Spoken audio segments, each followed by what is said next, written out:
keni zgjedhur një temë në këto ditë të nxehta për të folur edhe për autorët e psalmeve, ku në fakt janë plot himne, por krahas himneve janë edhe psalme që na sfidojnë, na çojnë ndonjëherë drejt asaj ku themi wow, si ka mundësi që Zoti ka bërë ato gjëra në jetën atyre shërbëtorëve. Dhe nëse do të zgjidhja në fakt një nga emrat e Perëndisë të veçantë, nuk e di cili do të ishte për ty, një nga shumë emrat që Zoti ka, nuk e di kush emri i veçantë i Biblës, kush emri i veçantë i Zotit do të ishte ndoshta për ty sot. Bibla në fakt na zbulon, na thot dhe na mëson shumë emra të bukur që Perëndia ka.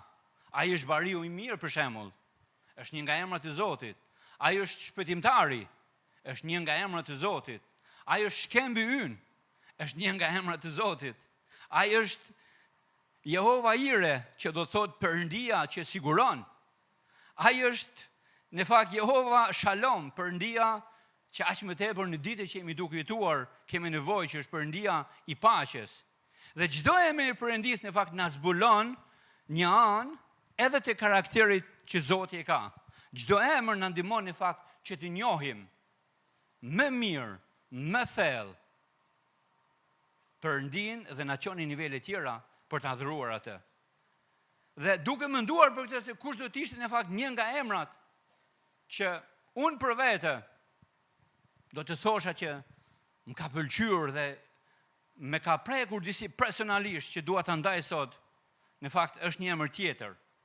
Sepse sa më shumë vitet kalojnë, sa më shumë që zemra jon ecë me Zotin, ndalet, mendon, i kujton atë gjëra çfarë Zoti i ka bërë në jetën tonë, ne aq më shumë mahnitemi me atë çfarë Zoti bën. Dhe në këto mendimet e emrave të Zotit, unë përfundova në Psalmi 65, vargu 2.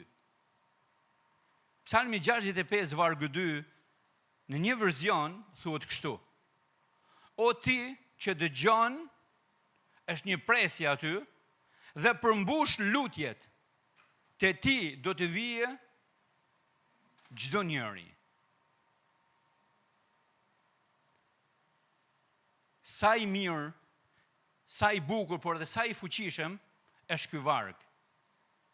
Ti që dëgjon lutjet, në rast se në këtë moment unë do ta jepja këtë mikrofon juve të gjithëve, jam i sigurt që nuk do të kishte nevojë për mentorin këtu apo për Altinin.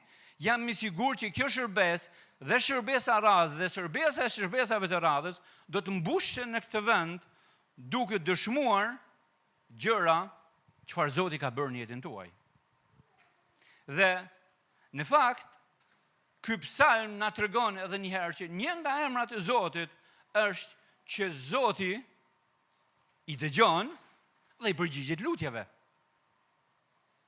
Dhe kur ne lexojmë këtë psalm, duhet të kemi pak parasysh në fakt kontekstin e psalmistit, sepse pak më vonë do të dëgjojmë që mbreti David, ku ka shkruar atë psalm, na tregon historinë e jetës së tij, se si Perëndia i dëgjoi lutjet e tij.